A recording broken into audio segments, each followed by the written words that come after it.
এইজন মেহমুদ মাদানী 96 চনত ইলেকশ্যন খেলিছিল নেকি মোৰ যদি ভুল হোৱা নাই ধুবুৰীৰ পৰা ইলেকশ্যন খেলা নাছিল জানো এইজনে খেলিছিল নেকি কোনোবা এজনে খেলিছিল মোৰ অলপ বিশ্বাস আছে মাদানী এইজনে মেহমুদ মাদানীয়ে 96 চনত ইলেকশ্যন খেলিছিল ধুবুৰীৰ মানুহে তেতিয়া ভোট দিয়া নাই গতিকে এই মানুহবিলাক হ'ল অসমৰ কাৰণে যাবৰ অসমত কোনো গ্ৰহণযোগ্যতা নাই মই ধুবুৰীত থাকি কৈছো ধুবুৰী সমষ্টিত 25 লাখ ভোটাৰ আছে তাৰে 90% বা 85% মুছলমান ভোটাৰ ইয়াত থাকি কৈছো মাদানীক ভয় আমি নাখাওঁ হিমন্ত বিশ্ব শৰ্মা ডাঙৰীয়াটো কালি বুঢ়াঙুলি দেখাইছে কাৰণ অসমৰ মুখ্যমন্ত্ৰী কোন হ'ব অসমৰ মানুহে সিদ্ধান্ত ল'ব মাদানী কোন আকৌ কৈছো এই মাদানী ধুবুৰী মানুহেতো 50,000 ভোট দিয়া নাই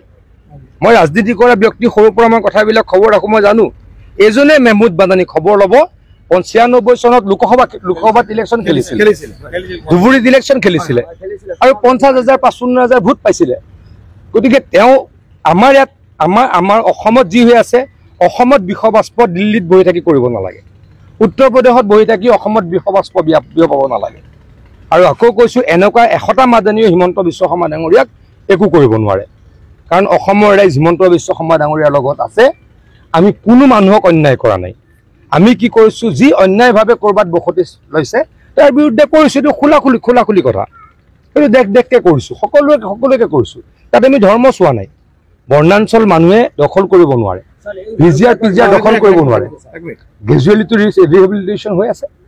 আপোনালোকে হয়তো বহুতে গম নাপায় লামডিঙত যিখিনি মানুহৰ এভিকশ্যন হৈছিলে বহুত মানুহতো যমুনা মুখত ৰিহেবিলিট কৰা হৈছিলে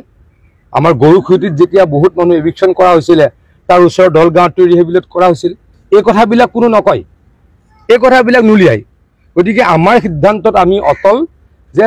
যোনে চৰকাৰী মাটি দখল কৰিব তাত আমি কম্প্ৰমাইজ নকৰোঁ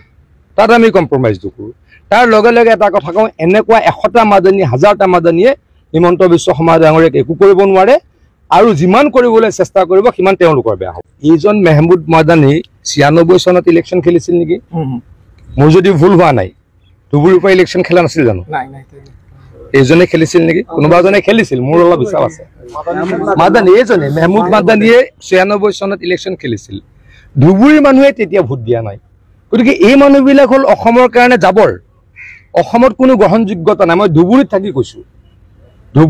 ধুবুৰী সমষ্টিত 25 লাখ ভোটাৰ আছে তাৰে 90% বা 85% মুছলমান ভোটাৰ ইয়াত থাকি কৈছো মাদানীক ভয় আমি নাখাওঁ হিমন্ত বিশ্ব শৰ্মা ডাঙৰীয়াটো কালি বুঢ়াঙুলি দেখাইছে কাৰণ অসমৰ মুখ্যমন্ত্ৰী কোন হ'ব অসমৰ মানুহে সিদ্ধান্ত ল'ব মাদানী কোন